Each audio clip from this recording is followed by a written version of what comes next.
नहीं खलनायक हूँ मैं। राधे राधे, स्वागत है आपका हमारे इस चैनल पर जिसका नाम है मूव ऑन इन लाइफ, जिसका अर्थ है कि जीवन में आगे बढ़ो। आप सोच रहे होंगे कि आज मैंने ये गाना क्यों गाया, तो आज की जो हमारी कहानी है वो इसी टॉपिक पर आधारित है।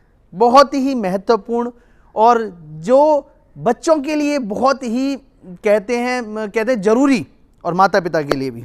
तो ध्यान से सुने, समय को नष्ट न करते हुए चलते हैं अपनी कहानी पर। क्या होता है, एक बार एक शिकारी जंगल में जा रहा था शिकार खेलने के लिए। शिकार खेल के जानवरों को मार के लाता था वो, और अपने बच्चों को भोजन देता था। तो एक दिन क्या हुआ, वो पूरे दिन घूमता रहा लेकिन उसको कोई शिकार नहीं मिला, कोई एक भी शिकार उसको मिला नहीं। अब वो सोच रहा है बैठा बैठा कि कैसे घर जाऊं, किस तरह से अपने बच्चों को कहूँगा कि मैं आज खाना नहीं लेके आया। तो बड़ा दुखी था, इस चीज़ को सोच रहा था। तो भगवान की कृपा ऐसी हुई कि भगवान सबके मन की जानते हैं, सबको आहार देते हैं, पत्थर में भी भोजन देने वाले हैं भगवान। तो भगवान की कृपा हुई उसके ऊपर। तो क्या हुआ कि वहाँ से कुछ एक हिरन का बच्चा या हिरन उसको शिकार के रूप में मिल गया। वो उसको लेकर जा ही रहा था, तो शाम हो गई थी। शाम को रास्ते में आते हुए उसने देखा कि एक हथनी ने एक बच्चे को जन्म दिया है। एक बच्चे को जन्म दिया है और हथनी गई है मर। हथनी मर गई। अब मरने के बाद हथनी तो गई मर, उसके बच्चा इधर उधर ऐसे घूम रहा था। तो शिकारी ने देखा कि इस बच्चे को कोई और जंगली जानवर आके कोई मार देगा, तो इसलिए इसको अपने साथ अपने घर ले जाता हूँ। दया थी उसके अंदर, शिकारी के अंदर भी। तो फिर उसको अपने घर ले गया और ले जाकर बाहर अपनी झोंपड़ी में रहता था वो। तो झोंपड़ी के बाहर एक खूंटा, एक लकड़ी का टुकड़ा छोटा सा, जिसको खूंटा बोलते हैं, खूंटा गाड़ दिया। और उस खूंटे पर उस हाथी के बच्चे को एक छोटी सी पतली सी रस्सी से बांध दिया। वो रस्सी इतनी मजबूत थी कि वो बचपन में अगर तोड़ना भी चाहता ना उस रस्सी को, तो वो टूट नहीं सकती थी, उसको तोड़ नहीं सकता था, बिल्कुल भी नहीं टूट सकती थी वो इतनी। तो वो छोटा हाथी था, तो उसने क्या किया, छोटा सा था, तो उसने खेलते खेलते उस खूंटे के ऊपर से उस लकड़ी अपनी रस्सी को तोड़ने की कोशिश की। उस रस्सी को तोड़ने की कोशिश की, लेकिन वो छोटा था इसलिए वो तोड़ नहीं पाया उस रस्सी को। फिर क्या हुआ, वो धीरे धीरे समय बढ़ता गया और वो हाथी बड़ा जवान हाथी बन गया।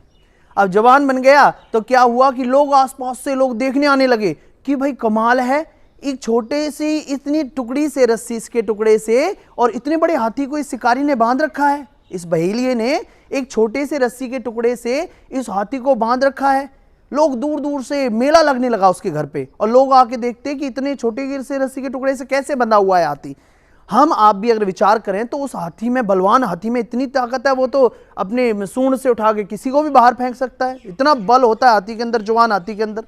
और वो एक छोटे से खूंटे पर, वहीं जहां बचपन में बांधा था उस शिकारी ने, उसी खूंटे पर, और आज तक वो बंधा हुआ है, और उसी छोटी रस्सी के टुकड़े से बंधा हुआ है।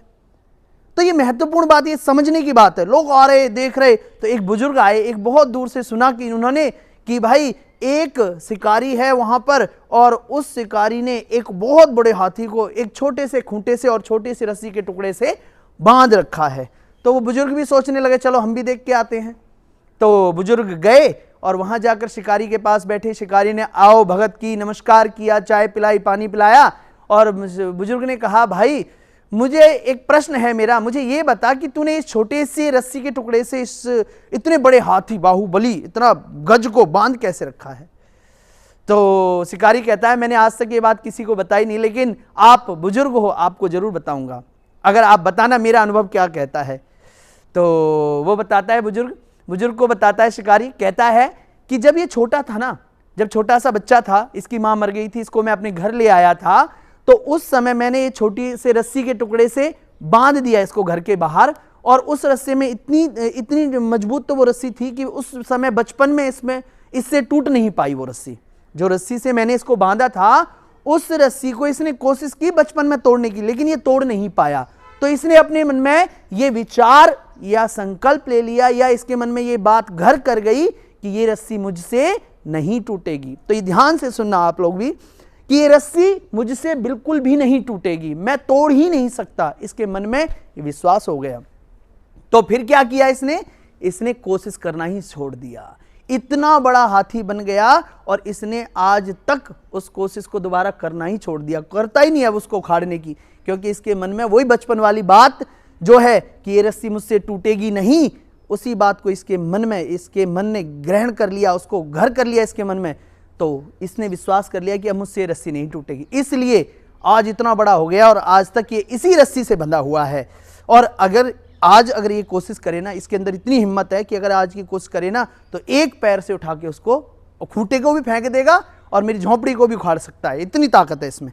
लेकिन इसने विश्वास कर लिया कि ये मुझसे नहीं होगा, ये मैं कर ही नहीं सकता, क्योंकि इसने बचपन में अभ्यास किया तो इसको कर ही नहीं सकता, ये कर लिया इसके मन में विश्वास। तो ये कारण है।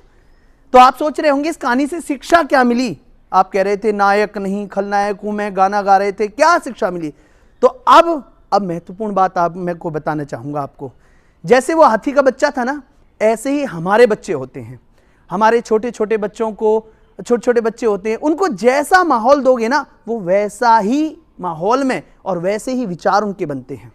याद रखना आप सभी, वैसे ही विचार बनते हैं। अगर बचपन में ही उनको सिखाया जाए कि बच्चों अपने बड़ों के आगे ऊंची आवाज में नहीं बोलते, बच्चों आपको अपने बड़ों को नमस्कार करना है, सुबह सुबह पैर छूने हैं अपने माता पिता के, अपने बड़ों को, और कभी भी बड़े अगर दो बात कर रहे हैं तो वहां से उठकर चले जाना है, उनके पास नहीं बैठना है, कोई घरेलू बात अगर चल रही है तो। ये सारे संस्कार अगर आप देते हो, आज का जो टाइम है ना, हर कोई किसी से पूछ लो कि आपको बहू कैसी चाहिए, आहा मुझे बहू तो सीता जैसी चाहिए, और बेटा कैसा होना चाहिए आपका, मेरा राम जैसा बेटा होना चाहिए। तो उन सभी से प्रश्न है कि क्या आप दशरथ हो, क्या आप दशरथ हो, क्या आप जनक हो। तो पहले आपको दशरथ बनना पड़ेगा, आपको जनक बनना पड़ेगा, तब जाके आपके घर में सीता जैसी बहू और राम जैसा पुत्र उत्पन्न होगा। तो ये विचार को ध्यान रखें। आजकल का समय है, सबसे पहले कहना है कि बुजुर्ग पहले आते थे, घर में आए और बीच में अगर आकर बैठ गए ना तो सभी लोग चुप हो जाते थे। माताएं कहती थी बच्चों शांत हो जाओ, आपका बाबा जी आ चुका है, अगर वो आप ज्यादा शोर करोगे तो गुस्सा होगा। ऐसा नहीं था कि बाबा जी के मुंह में हाथी वाले दांत थे कि आते ही खा जाते या आते ही मारने लगते, लेकिन नहीं, वो सम्मान था उनका, उनकी इज्जत थी, अपने बड़ों की इज्जत घर की स्त्रियां करवाया करती थी। लेकिन आजकल का समय बस पूछो नहीं, बच्चे बताते हैं मम्मी मम्मी बाबा आ गया, क्या करूं, टीवी की आवाज कम कर दूं कहीं बाबा गुस्सा हो। तो मम्मी ऊपर से क्या बोलती है, क्या बोलती है, कहती है कि बाबा कोई तेरा प्रधानमंत्री लगाया, कर दो फुल आवाज, मैं देख लूंगी। तो भाई आप लोगों से यही प्रार्थना है कि अपने परिवारों में संस्कार डालो, बच्चों को संस्कार की उस रस्सी से बांधो कि जिससे कि जब तक वो चाहे जवान हो जाए, बड़े हो जाएं, लेकिन वो संस्कार ना भूल पाएं अपने। और आज का जो समय है उसमें संस्कारों की बहुत जरूरत है। आज हम कहीं पिछड़ते जा रहे हैं, हम पाश्चात्य सभ्यता को इतना ग्रहण कर चुके हैं कि अपनी जो संस्कृति है, अपना जो सनातन धर्म है उसको भूल चुके हैं। तो यही बीड़ा उठा के, यही लक्ष्य लेके मैंने ये समाज की विचारधारा में देख देख के समाज को ये वीडियोस बनाना, ये कहानी के माध्यम से सिखाना शुरू किया है। तो याद रखें, ये जो यज्ञ है ना, इसमें मेरा सहयोग दें। अगर आपको मेरी वीडियो अच्छी लगी हो तो चैनल को सब्सक्राइब करें, वीडियो को लाइक करें, शेयर करें, और सनातन धर्म को आगे बढ़ाने की ये जो मेरी मुहिम है इसमें मेरा साथ दें। जय श्री राम। आपको मिलते हैं हम एक नई वीडियो के साथ कल दोबारा से। तो तब तक के लिए जय श्री राम, खुश रहिए, भगवान का, माता पिता का आशीर्वाद आपके ऊपर हमेशा आपके ऊपर बना रहे। राधे राधे।